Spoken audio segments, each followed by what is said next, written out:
Science के अंदर तुम्हें आता तो था लेकिन तुम लिख नहीं पाए। क्यों? क्योंकि तुमने बहुत सारी सिली मिस्टेक्स करी। इसका क्या सोल्यूशन है? अगली प्रॉब्लम, टाइम मैनेजमेंट। आखिरी के 15 दिन बचे। 17 तारीख से 17 तारीख से पेपर स्टार्ट होने वाले हैं। अब इस कम टाइम के अंदर पूरे रिवीजन को कैसे हम करें, टाइम को कैसे मैनेज करें, सैंपल पेपर कितने लगाएं, सब कुछ डिटेल में आज बताऊंगा। और लास्ट प्रॉब्लम, सिलेबस कैसे करें। सबसे पहले ये जो प्रॉब्लम है ना, इस पे तो तुम कट लगा दो, क्योंकि ये प्रॉब्लम तुम्हारी है ही नहीं, ये तो तुम खुद से बोल रहे हो। तुम्हें मैंने सारे रिसोर्सेज नहीं दे रखे। वन शॉट वीडियोस, साइंस पढ़नी है वन शॉट उठा, रैपिड रिवीजन उठा, नोट्स दे रखे हैं, एसएसटी पढ़ना है नोट्स दे रखे हैं, मैथ्स पढ़ना है इंपॉर्टेंट क्वेश्चन दे रखे हैं, सब कुछ दे रखा है। सिलेबस कैसे कंप्लीट करें ये सवाल तो मुझसे तुम पूछो ही मत, ठीक है? इसको काट दो। दूसरी जो प्रॉब्लम है कॉन्फिडेंस, इसको भी काट दो। पता है क्यों? Self confidence is very important.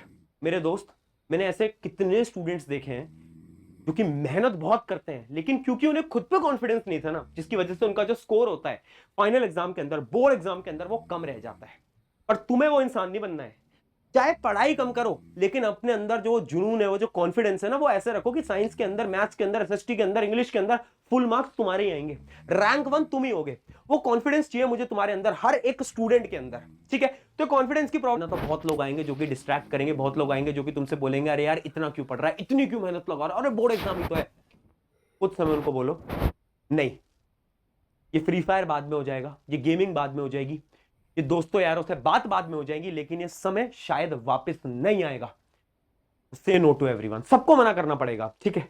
छोटे छोटे कामों के लिए मना करना पड़ेगा। क्यों? क्योंकि अब आप एक जंग में आ चुके हो, आप एक वॉर में आ चुके हो। अब आपको वो मेहनत लगानी पड़ेगी, आपको स्ट्रगल लगाना पड़ेगा।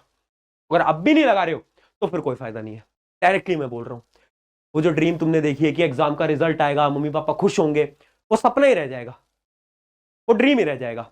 अगर से नो टू एवरीवन नहीं करा तो मना करो यार, सबको मना करना स्टार्ट करो, ठीक है? अगली चीज, अब ध्यान रखना, राइटिंग प्रैक्टिस हमें करनी पड़ेगी यार। राइटिंग मिस्टेक करना प्लीज अवॉइड करो। राइटिंग, इसको ऐसे कर लूंगा, ऐसे कर लूंगा, ऐसे कर लूंगा और आगे बढ़ रहे हो, ये गलत तरीका है। इसकी वजह से तुम कैलकुलेशन मिस्टेक करोगे। सोल्यूशन क्या है? पूरा सॉल्व करो, लिख लिख कर सॉल्व करो, एंड आंसर तक निकालो, पूरी कैलकुलेशन खुद से करो। एग्जाम में कैलकुलेटर नहीं मिल रहा है, पूरी कैलकुलेशन खुद से करनी पड़ेगी। दूसरी गलती, एनसीईआरटी रीडिंग। लास्ट के टाइम पे बच्चे सोच रहे हैं कि भैया हम ना साइंस की एनसीईआरटी पढ़ लेंगे। ये सबसे बेकार तरीका होगा पढ़ने का।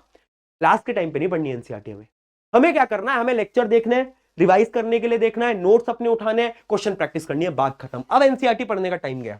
अगली चीज, असर्शन रीजन, वेरी इंपॉर्टेंट। मेरे दोस्तों, मेरे भाइयों, मेरी बहनों, ये याद रखो, असर्शन रीजन की प्लीज प्रैक्टिस करो। गॉड सीरीज में मैं करवा भी दूंगा, लेकिन फिर भी क्वेश्चन आएगा ही आएगा। याद रखना, this exam will be best exam of your life. ये खुद से हमें बोलना पड़ेगा यार। अगर अब भी तुम नहीं बोल रहे हो ना कि भैया yes this exam will be best exam of my life, तो मजा नहीं आएगा, ठीक है? याद रखना यार, आई एम विद यू। मैंने तेरा हाथ पकड़ रखा है, और ये हाथ ना बोर्ड एग्जाम, अरे साइंस का बोर्ड छोड़, एसएसटी का जब तक नहीं हो जाता तब तक ये छोड़ूंगा नहीं मैं। स्ट्रैटेजी, टिप, लेक्चर, नोट्स, जो तुम कमेंट में मांगोगे, जो तुम मांगोगे, मैं खड़ा हूं तेरे साथ। चल लग जा अब तू। तेरे से क्या मांगा मैंने? एक वादा मांगा, एक प्रॉमिस मांगा कि तुझे मेहनत करनी पड़ेगी, 6-7 घंटे हर रोज सेल्फ स्टडी करनी पड़ेगी विदाउट डिस्ट्रैक्शन।